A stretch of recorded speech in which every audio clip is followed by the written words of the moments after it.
Miss Novell.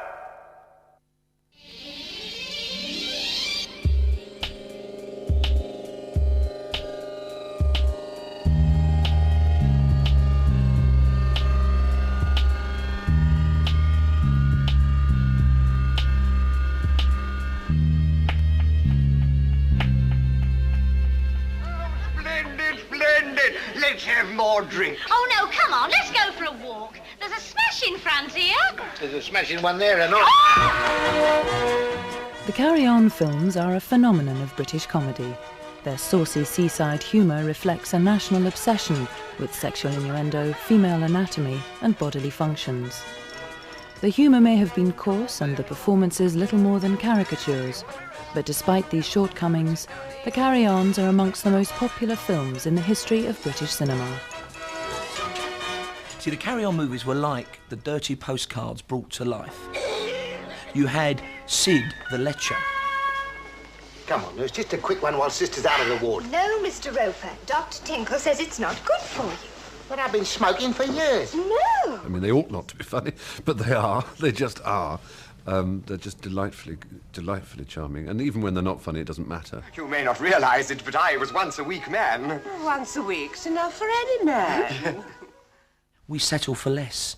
In the end, we know we're not Hollywood. We know we're never going to make Titanic. We know we're never going to find a Jim Carrey. So what we do is we get that great repertory ensemble player thing together. You sat down for a Carry On film and you knew what you were going to get.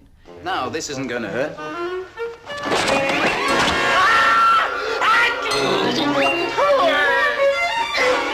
The Carry On team are sort of the biggest bunch of loonies who are allowed, you know, to move about England without being restrained, and that the people who really liked them were people who could feel superior to them, you know. And in feeling superior, you sort of put them down, and they were really laughing at the deficiencies of the people in the films. The four men most associated with the Carry Ons are Kenneth Williams, Charles Hawtrey, Sid James and Frankie Howard. Four men whose deficiencies included promiscuity, wife-beating, compulsive gambling and chronic alcoholism. Four men whose dark and often troubled personal lives informed their on-screen characters. The most infamous of these was Sid James. Sid James has been dead for over 22 years. And yet, if you took his picture and showed it to any kid in the street, they'd all say, Sid James.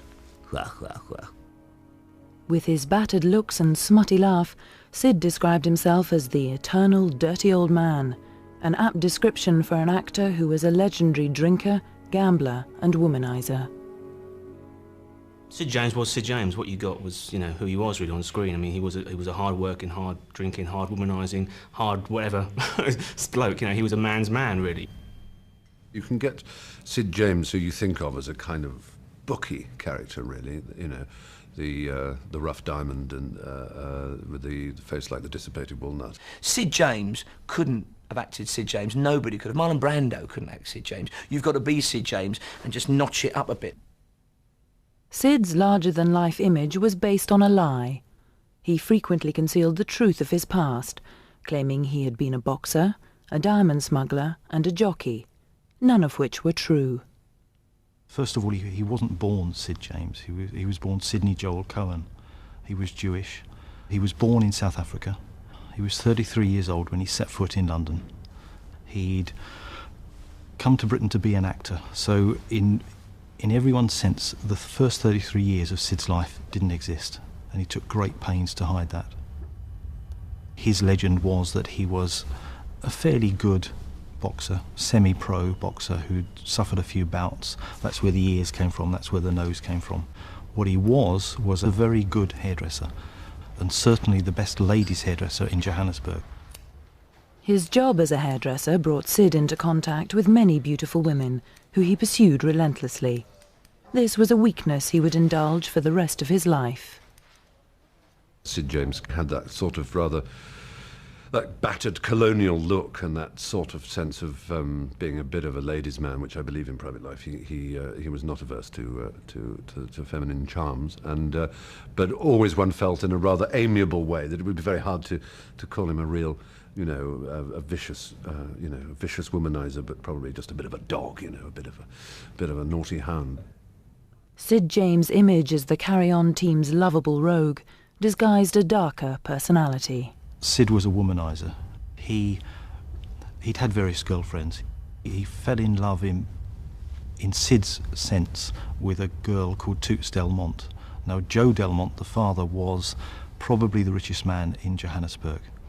Took an instant dislike to Sid because he, in many ways, could see where Sid was going and what was in Sid's mind.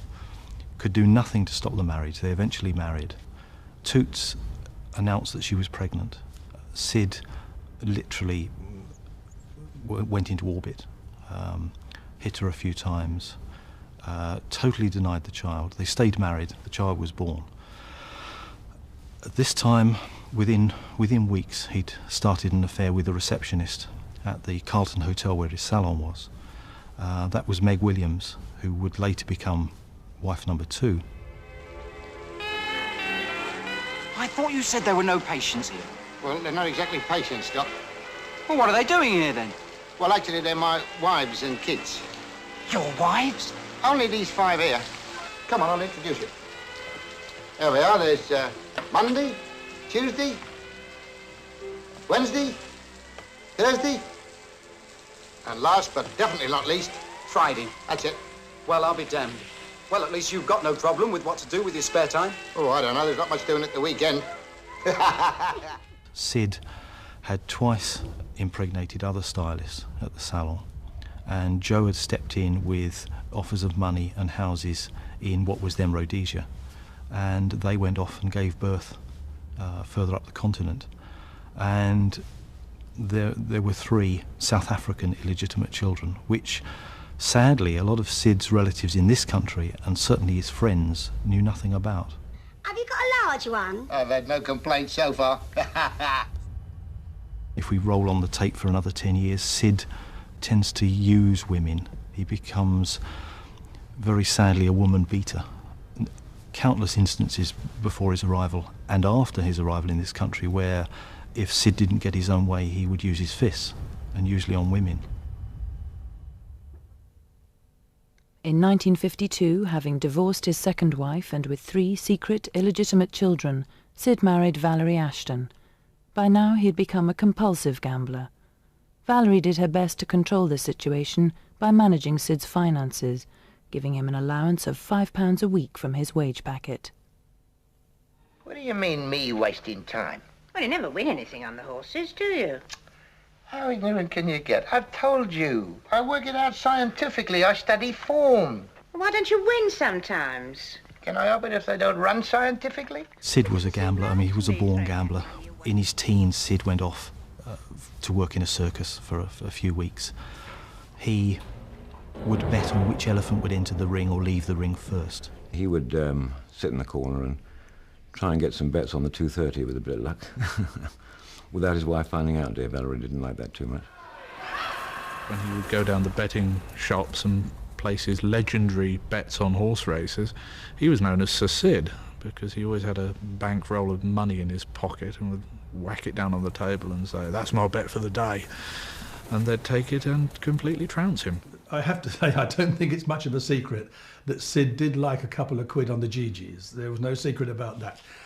In fact, I think he was, I'm not sure what the word is it gambleaholic or something, whatever it is, but if there was such a thing, Sid was jolly nearly one. But he did spend a lot of money on gambling. And I think Val, his wife, very, very sensibly tried to keep it in check.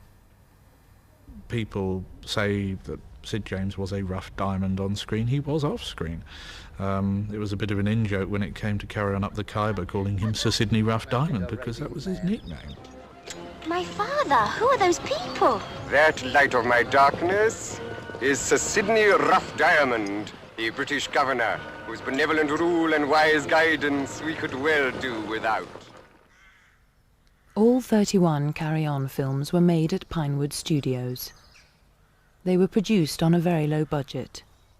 The Carry On producers were notoriously mean and underpaid their stars.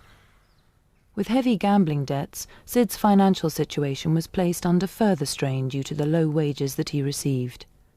Like his co-stars, Sid was on a buyout, a contractual agreement that was to cause much bitterness with the other Carry On players. Because the Carry On films were filmed in very quickly and they've got a very tight budget, they couldn't have anybody playing the big star. You've got to get into your costume, get on the set, do it and go. Sid's first film in the Carry On series, Carry On Constable, the script demanded that Sid emerge from the top of the stairs, walk down a flight of stairs and walk out of shot. What actually happened was that Sid emerged, tripped, rolled down the stairs, and it was cut. The budget and the programming was so tight that instead of simply picking Sid up, dusting him off, putting him on the flight and letting him walk down again, which is what, 4 or 5 seconds, they cut it from the script and moved on to the next scene. My agent rang me. He said, "Do you want the good news or the bad news?" So I said, "The good news." He said, "You're in the next Carry On picture, Carry On Matron." I said, "Wonderful. Hang on a minute, what's the bad news?" He said, "You're not getting paid." They said to me once, "Angela, if there's anything we can do for you, all you've got to do is ask. If there's anything we can do, just ask." And I thought, oh, how nice, how nice. I said, "Oh, well, actually, do you think you could send a car for me every morning?" And I mean, they vanished into the shrubbery. They just vanished. And Sid James came up to me and said, you'll learn, you'll learn. I mean, they'll do anything for you, but nothing that costs them any money." To support his reckless lifestyle, Sid James ran a variety of scams on the set of the Carry On films. He often received gifts from companies to endorse their products on screen. He did a deal with a very well-known whiskey company where Sid would take delivery of a case, 12 bottles of whiskey a week, provided that that bottle or that brand was in every film he appeared.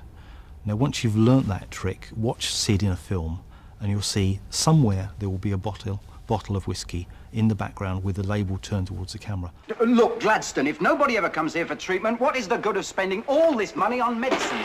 I mean, look, there is masses of it. Masses. Just look at that. Whiskey? Sid was given 3 cars, brand new cars, to promote, and basically as gifts. Sid would be seen in this brand of car. 2 of them arrived on a Friday. They were sold by Monday, and the money went into Sid's gambling pot. Sid was the Carry On team's rough diamond. With a string of female partners, 3 marriages and a trail of broken hearts, Sid's life took another dramatic and ultimately dark twist when he fell in love with one of his Carry On co-stars, Barbara Windsor. Not now.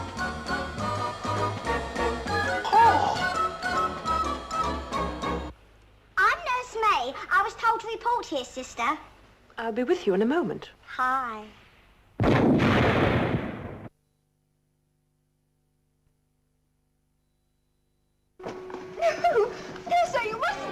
Carry On Camping was produced in 1968.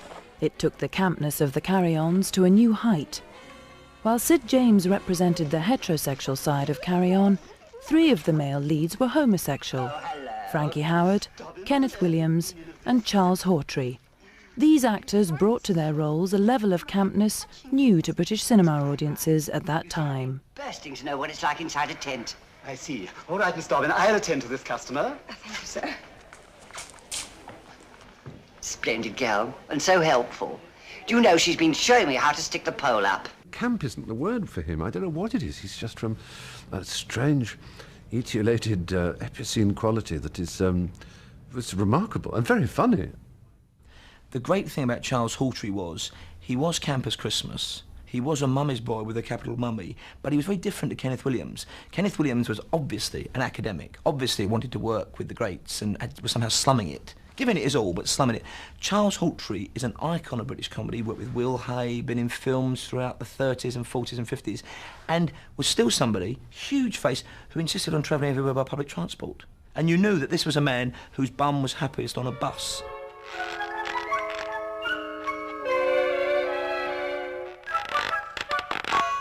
Charles, a difficult figure because seemed quite unfriendly towards people. I mean, people liked him and respected him as a career. He worked with Groucho Marx and Will Hay and Max Miller and George Formby and all these greats of comedy.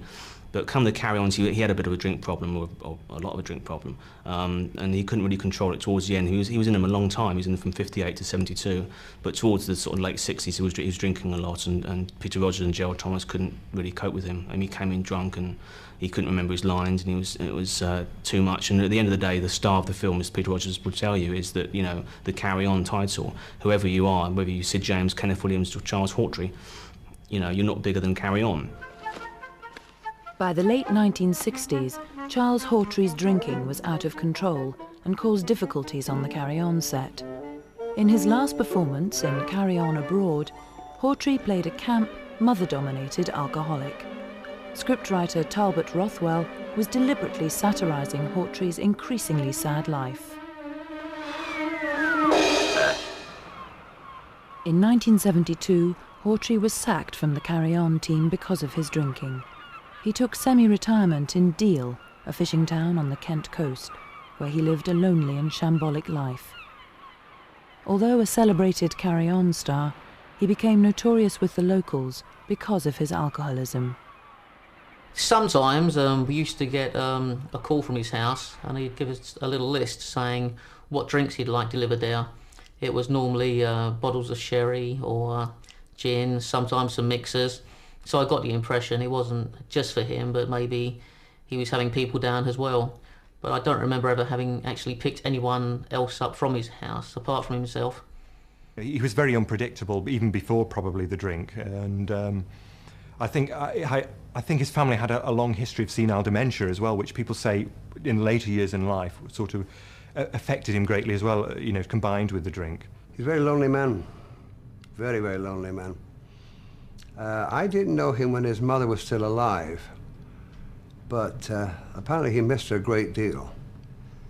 And when he'd had a few drinks, if you were sharing digs with him, where his bedroom would be next to yours, you would hear him at night talking to his mother.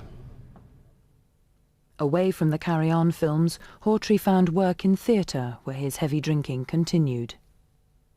I met a man who'd worked with him on pantomime, and he says that to me that they would lock Charles Hawtrey up, the police, because he'd be after the performance he'd get so drunk that he'd go off and cause abuse to everybody. They'd lock him up in the cells, and the company manager would have to come and fetch him the next day to go to the performance. And he would wander on in that performance and not know what he was doing, what scene he was in, and they would gently guide him by the arm and take him off again. It's sad really, because apparently there would be a great round of applause and cheers when he walked on, but by the end of his first scene people would be talking among themselves. He would be so awful. We were playing a town hall in Telford, quite a big one, 800 seats, pantomime, and he'd found a pub in the town in the morning that served cheap doubles, and I'd gone looking for him before the matinee because it was an unusual matinee. It started at 1:30 instead of 2:30, and I thought he might have forgotten. And I found him in this pub. He said, "Dear boy, wonderful to find you. It's also cheap in here. I'm on doubles. I'll be back in a moment. I'm just going to the loo." So I said to the barman, "How many has he had?" He said, 5. I said, "What, 5 large gins?" He said, "No, 5 large gin and its." I said, "What, 1 measure of each?" "No," he said, "a double measure of each."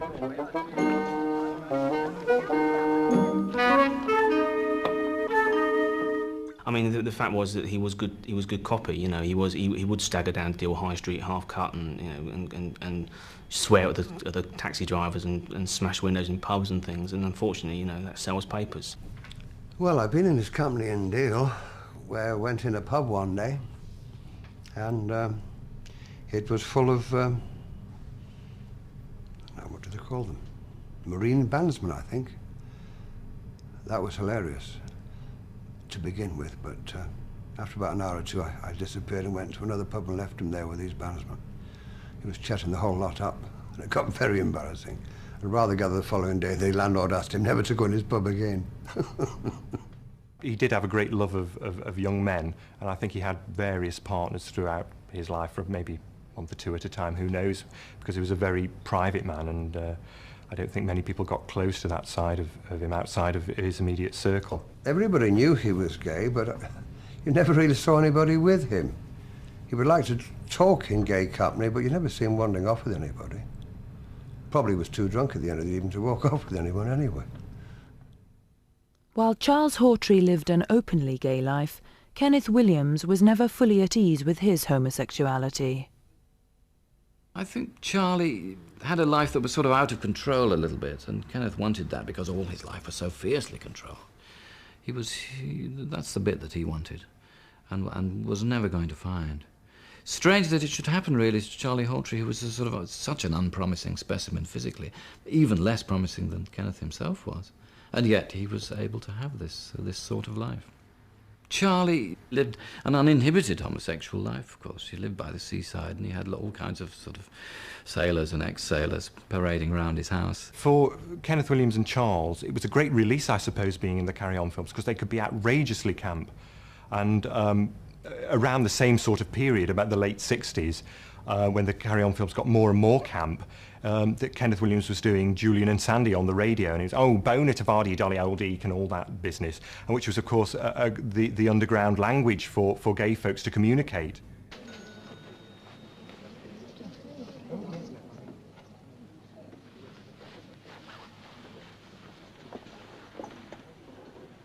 Get out of the way.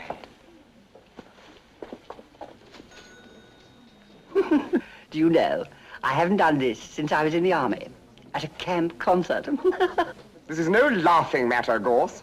I say, you mustn't call me that. Not when we're on special duty. Oh, yes. Well, Agatha, then. Thank you. And I shall call you... Now, let me see. Call me Ethel. It's my grandma's name. Oh, if Grandmama could see you now, she'd be so proud. Well, to work. To work. Are you ready, Agatha? If you are, Ethel. Kenneth Williams and Charles Hawtrey in particular are both, I mean, sort of really mad. I mean, you would not get away with people having a consistent film career now, behaving like that on screen. If you've not been brought up on Kenneth Williams, someone talking like that, yes, and the nostrils flaring, and this is him being sort of vaguely normal, you realise it's a bit of a shock, you know. Kenneth Williams did confide to me once. He said, it's all right for Charlie Hawtrey. He said, he can go into a pub, pick up a couple of sailors, and he's happy. He said, I couldn't do that. I couldn't do that. Me at all. Kenneth Williams was brought up in a very working-class family in the Caledonian Road in Islington. And I think that would have been frowned on. Homosexuality would very much have been the very devil itself. And I think he had that instilled in him in a very early age. His father was very domineering in that respect. He couldn't stand any sort of effeminacy at all. And that's why I think Kenneth turned very much to his mother, who was the guiding light in his life. His whole persona was dominated by the fact that he never really was convinced that he was ever going to have a relationship of his own, except with his mother. And so he lived alone, always lived alone, never shared his domesticity with anybody, was very reluctant to share even his basic living quarters with a visitor. He wouldn't let people use his bathroom, that sort of thing. He kept the top of his stove wrapped in cellophane. These were obsessive tendencies that he knew about. He was immensely self-critical. Kenneth Williams' most successful relationship was with his mother. Their intense bond precluded Williams from having any other meaningful relationship. He didn't have any close friendships. There was no real to and fro with anybody. And I think the only way that he could impose himself on the world was to be bad, really, was to let something else out. Kenneth Williams had a certain degree of notoriety within the corridors of Pinewood. He had a particular trick that he liked to play on any visiting actresses, any passing tea ladies, anybody that was female and happened to be in the vicinity. The trick was referred to by him as the vag trick. He came into my dressing room once and just flashed his willy and stuff and stuck it between his legs and pretended he was a girl. And I mean, I was very young. I was absolutely horrified. And I buried my head in my hands, and apparently I said, oh, how horrible, what a horrible sight. Like, what's my mother going to say? There was a legendary tea lady called Edna who stalked the corridors of Pinewood with her rattling trolley biscuits and green chinaware cups. Kenneth Williams was midway through Carry On Henry. He leapt out, threw his robes to one side, and there he was in all his glory, or gloryless, if you like. And she looked up at him, eyed him up and down, looked at his crotch, looked back at his face and said, "One lump or two?" Or in your case, none at all, I should think. Kenneth Williams was a very odd man. In one way, he was just a practical actor. That was, you know, he would, what's the job? Yes, all right, I'll do that. Yes, what time? Yes, where? And that was it. And on the other hand, he was, you know, his mind was seething with all sorts of doubts and problems in his own private life. His own emotions were playing havoc with him, and he managed to juggle those two things: the hard, cold professional and the very vivid, emotional man. And he managed to carry the pair of them with him all his life. Quite an achievement, really. You know, one felt, oh, please relax, please allow yourself to be things that you're fighting against. Stop fighting, just enjoy life more. I don't think he quite got as much out of life as other people. Well, the trouble nowadays, Matron, is we're breeding a race of weaklings, neurotic idiots with no emotional stamina or physical stability. He used his emotions on the screen. When you look at him in Carry-Ons, he is shouting, he is being terribly snide in one scene, or he's being terribly ebullient in another. Everything and he would go and get him back in the car to take him back to his home, and he'd be terribly quiet, listen to classical music and read books on philosophy and so forth. Quite different. It's like he was a man working inside out, where most of us, we're terribly straight in public, and then we go home and kick the cat. But I think he did it the other way around. Of course I'm all right. All right. Yes. Why shouldn't I be all right?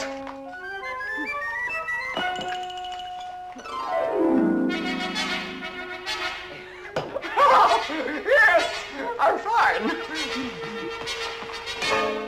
He was a homosexual and he couldn't adjust to that. He couldn't come to terms with it. He wasn't happy with it at all. He would play up on it and everybody knew what he was in his circle, but I don't think he was ever really happy with that, and he certainly didn't appear as though he could have a normal relationship with anybody.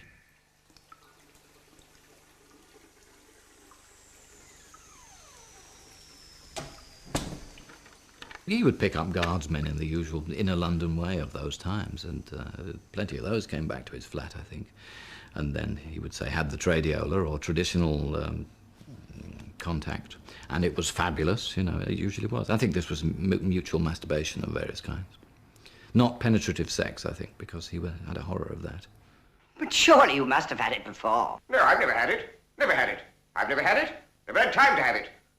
Well, there's a very strong sexual drive there towards things that he was very much afraid of, such as sadomasochism. I think he had a slight longing to be involved in that, but he knew it was a world unto itself with rules of its own which were dangerous, and being, you know, not a strong person physically, he might very well be overwhelmed, which in a way he also wanted, because his real fantasy was to be swept up by strong muscular arms, an experience he never really had. There is one mention in the diaries of a kind of masochistic episode where some young lad gives him a few belts, but I think that's the only instance I can recall in the whole of the diaries. But it's something he needed to experience, yes. But he couldn't approve of it intellectually. At no time did he do that, and that's why he had this tremendous tension and repression right throughout his life, right to the end. Outside! While Williams lived his life vicariously, Frankie Howerd was the gay world's answer to the womanising Sid James. Please turn over. Oh, dear. Much more of this. I shall have the best-known backside in town. Oh, slight bruising, certainly. Yes, no bleeding. Good. Just like the service round here. Did that hurt? Of course it did. Good. Sorry, missus, but Frankie Howerd was not just camp. He was outrageously, shamelessly gay, and he tries on with anybody. His chat-up technique was quite interesting. There was a producer called Richard Wilcox who tells a wonderful story about how he was trying to interview Frankie for a possible show they were going to make together. And they met in somebody's flat in Mayfair, and Frankie, just opening remark, pours him a drink, says, "Oh, I've got this pain in my shoulder blades." He said, "Do you think you'd give me a massage?" Wilcox said, "Well, I'm not too sure about it." He said, Frankie said, "I've got the ointment here and the tube of Vaseline." So Wilcox looks even more nervous. And Frankie then takes his shirt off. No, believe it or not, drops his trousers, And Wilcox said, Frankie, look, I'm not like that at all, I'm sorry. So Frankie said, well, please yourself, but if you haven't tried it, you don't know what you're missing. He was a terrible fellow for that sort of thing. Yes, there's quite a bit of bruising there. You landed on your coccyx. I did not. I fell on my back. Your coccyx is at the base of the spine, Mr. Picker. Is it? Well, it's the first time I've heard it called that. I had the great pleasure of working with Frankie Howerd in the last pantomime he ever did in Stoke-on-Trent, and I was brought in as his dresser. They knew Frankie could be difficult, and he did try all the come on with me, come to bed with me and all that business, and I wasn't standing any of it. So he would sit down and talk to me and we discuss all sorts of subjects, and I found him to be a very, very serious man. Frankie was assailed by demons all his life. I think from the moment he got up in the morning to the final time he fell asleep at night, he was his own worst enemy in many ways. Basically, it was insecurity. Frankie Howerd was very much the oddball of the outfit. First of all, he was a late starter. He came in, I think, about the 14th film, made in 1968, and very much he came in as very much a loner. He wasn't quite part of the team. Frankie Howerd's time at Pinewood Studios was often spent alone, away from the Carry On team.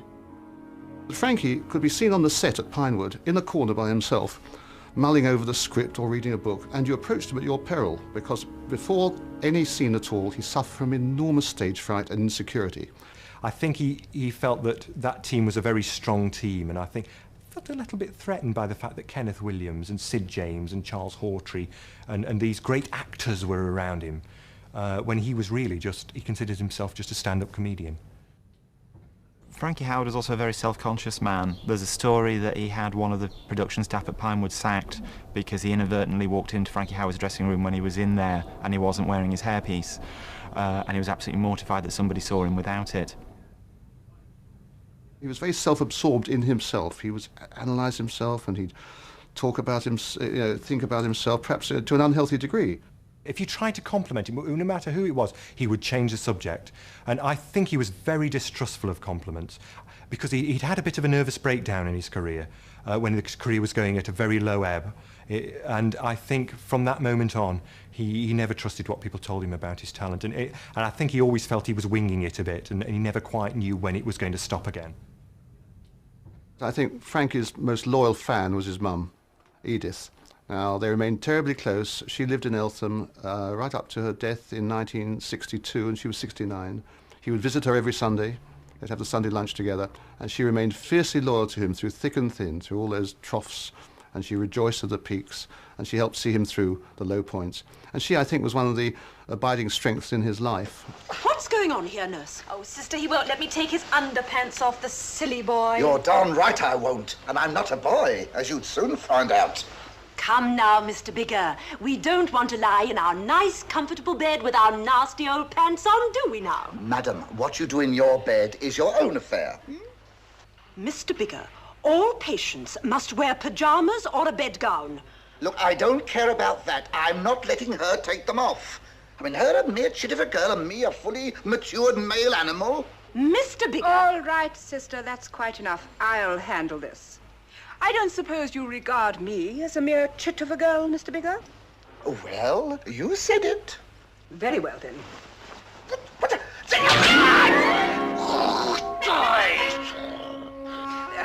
so bad, was it? Well, they were a present. By 1970, the lives of the four main Carry On stars were in disarray. Frankie Howerd was tormented by insecurities. Sid James was a serial womanizer. Charles Hawtrey was a drunk. Kenneth Williams was suicidal. Each turned to their friend and co-star Hattie Jacques for support.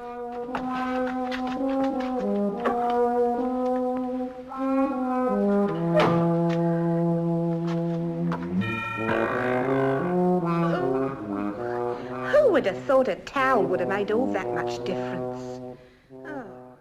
Well, Hattie Jacques, by all accounts, was a very down-to-earth, very lovely woman and very motherly towards people like Kenneth and Charles Hawtrey in particular. And I think that attracted Kenneth because obviously, with having had a bad time with his father, Louis, his mother, was the great light in his life. And I think he turned to Hattie and Joan Sims and Barbara Windsor for similar sort of comfort. Hattie Jacques was without doubt the most loved of the Carry On actors. Everybody adored Hattie Jacques. She looked after all the Carry On cast. She kept everybody in line. She kept morale high. Away from the film set, when things like Christmases and birthdays came round, she always remembered them. She was somebody that you could go to and sit down and talk about your problems. Even Kenneth Williams, who was introverted to an extreme over his personal situations, he would always spend whatever Christmas he could over at Hattie Jacques's. If Hattie was comforter to Hawtrey and Williams, then she was Sid James' confessor. Hattie Jacques was a long-standing friend. They'd known each other for a long time from the Hancock days. And then when her husband, at that time, John de Maizière, moved into the Hancock's half-hour series, they became closer.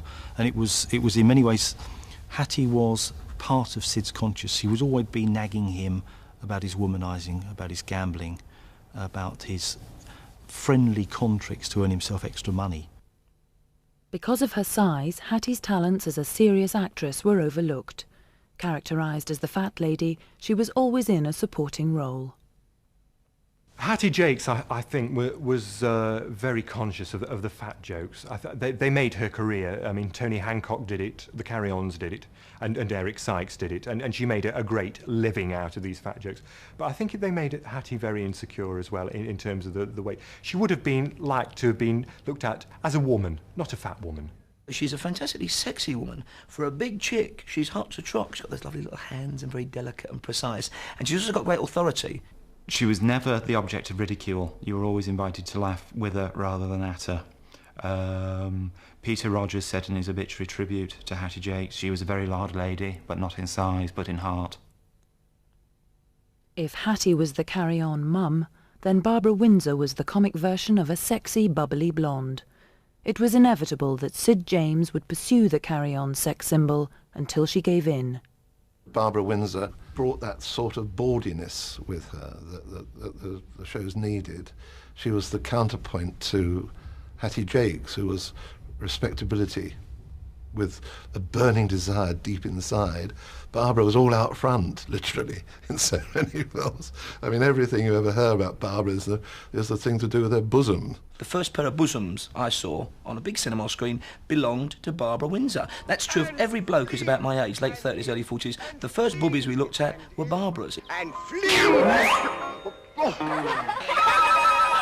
Barbara Windsor was the metaphor for sex. Everybody sort of agreed that Barbara Windsor was tremendously glamorous, which I think, with no disrespect to her, a bit sort of debatable. She was postcard glamour.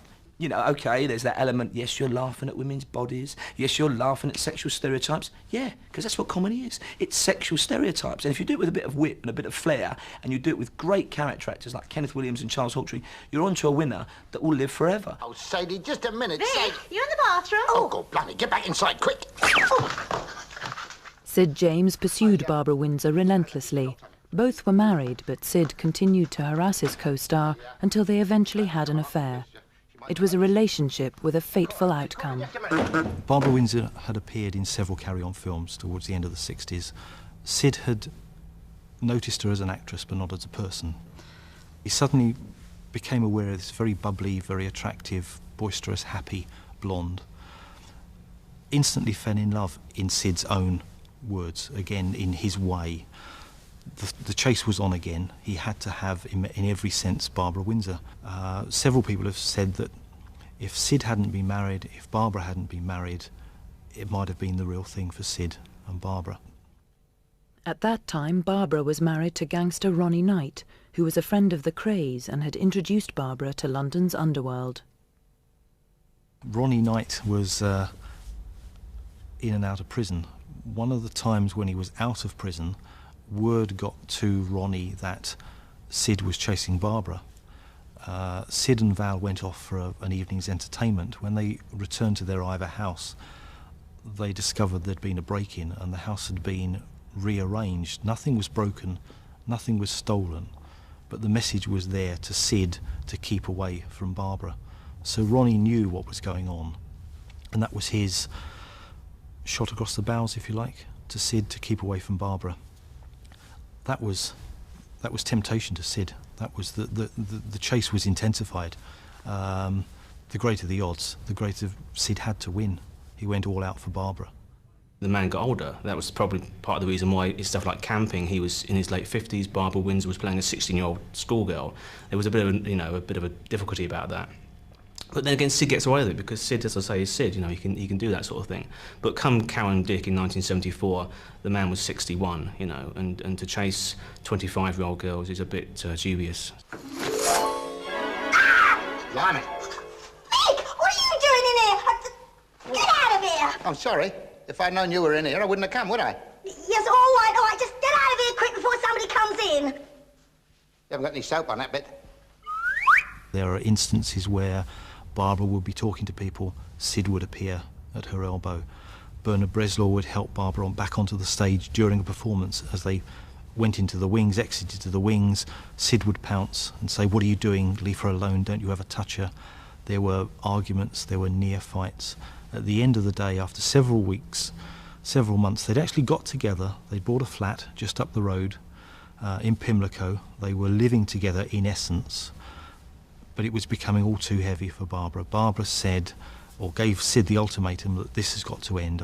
You're hurting me, I can't sleep, I can't live, we've got to separate. At that time, Sid told Barbara, just as she was going off to a tour in Australasia, that if Sid didn't have Barbara, he would be dead within 18 months. 17 months later, he died on stage. This is a man who had been warned that if he didn't cut his lifestyle, his career, he would die. He was back on the cigars, he was back on the drink. He knew what he was doing to his body. He knew what he was doing to his heart. He was getting through 2 or 3 bottles of whiskey a day. He was certainly getting through 10 cigars a day. He was overeating. He was doing everything wrong. And as far as Sid was concerned, that if he couldn't have Barbara, he wanted to die. And I'm convinced that he pushed himself right to the very edge. And he had another heart attack. Sid James died of a heart attack on stage during a touring performance of the ironically titled The Mating Game at the Empire Theatre in Sunderland. He was 62. The Carry On films in which he had starred were now in decline.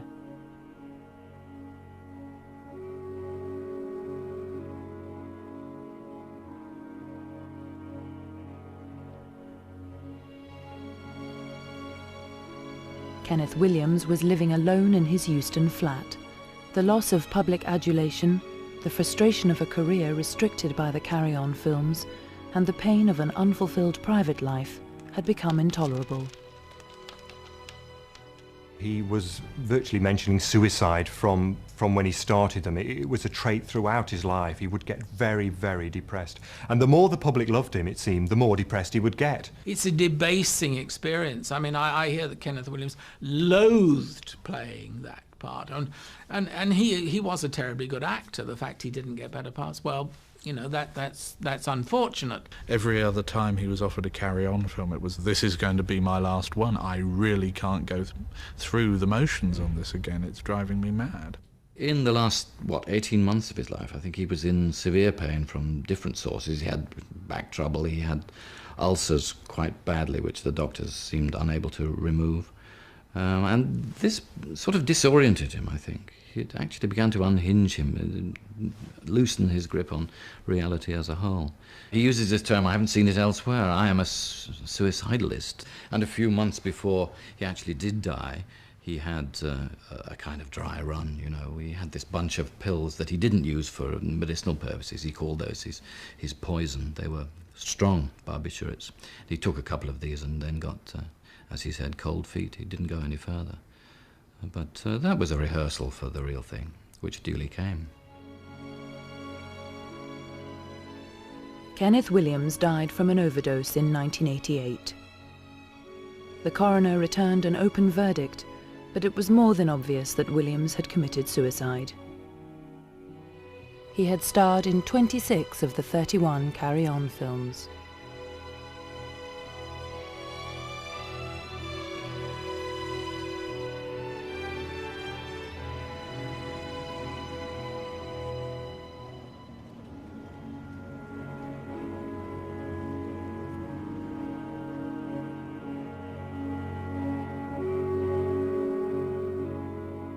With Sid James and Kenneth Williams dead, the tabloid press turned their attention to Charles Hawtrey as he lived out his last lonely days drunk in Deal. The reclusive Hawtrey gained unwanted media attention after a fire at his home in 1984. Apparently, he was in the bedroom with a young man doing what you do, and I don't know what happened, but the house caught fire. Obviously, fire engines were called, there was a big fuss, and he was dragged naked from the bedroom with this young man. And I think it badly affected his esteem, because although he'd never hidden the fact that he was homosexual, he didn't want particularly to advertise the fact outside his immediate circle. Towards the end of his life, Charles Hawtrey got very ill indeed, and he was told that, I think he got gangrene in the legs, and he was told that he got to have both his legs cut off or die, basically. And according to good old Barbara Windsor, he said, "No, I want to die with my boots on."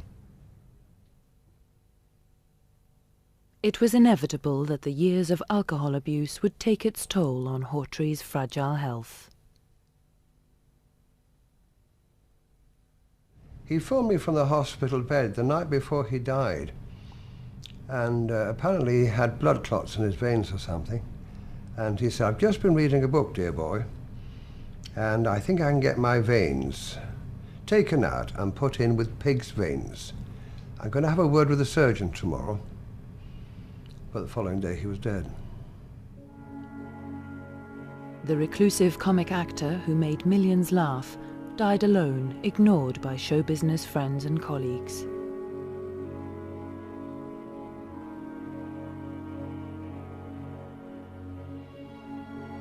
Scheduled to star in what was to become the last Carry On film, Carry On Columbus, Frankie Howerd passed away the week before filming.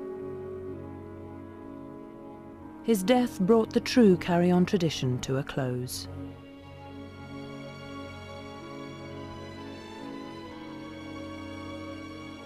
On a lighter note about Frankie's death, I think Frankie would have liked this too, that he and Benny Hill, another great comic, died on the same day, Easter Sunday, 1992.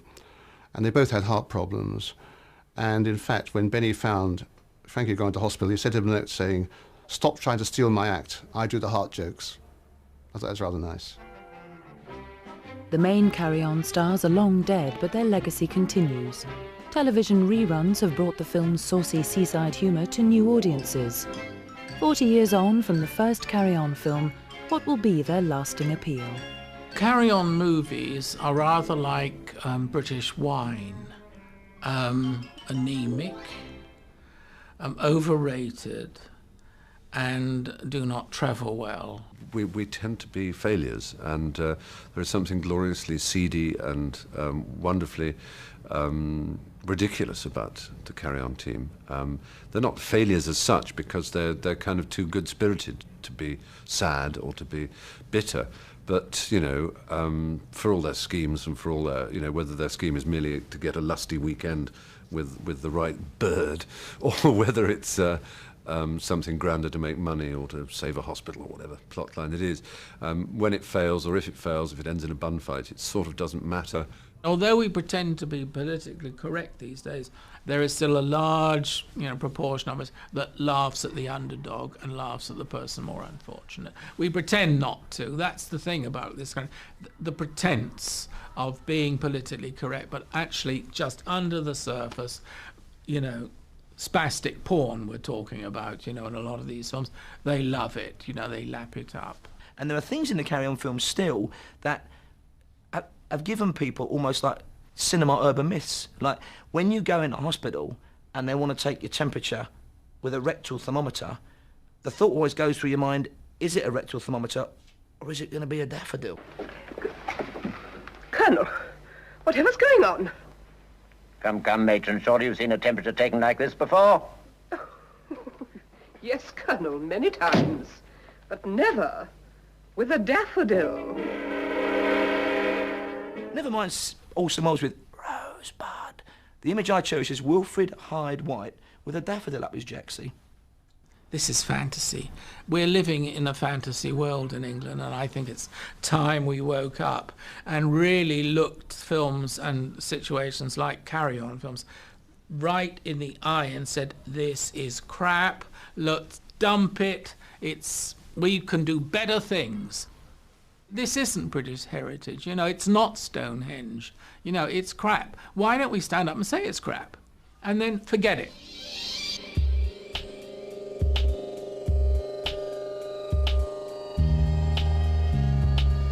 If you don't agree with that, you'll love what's next here on 4. Hattie Jacques does the rounds in the classic Carry On Matron.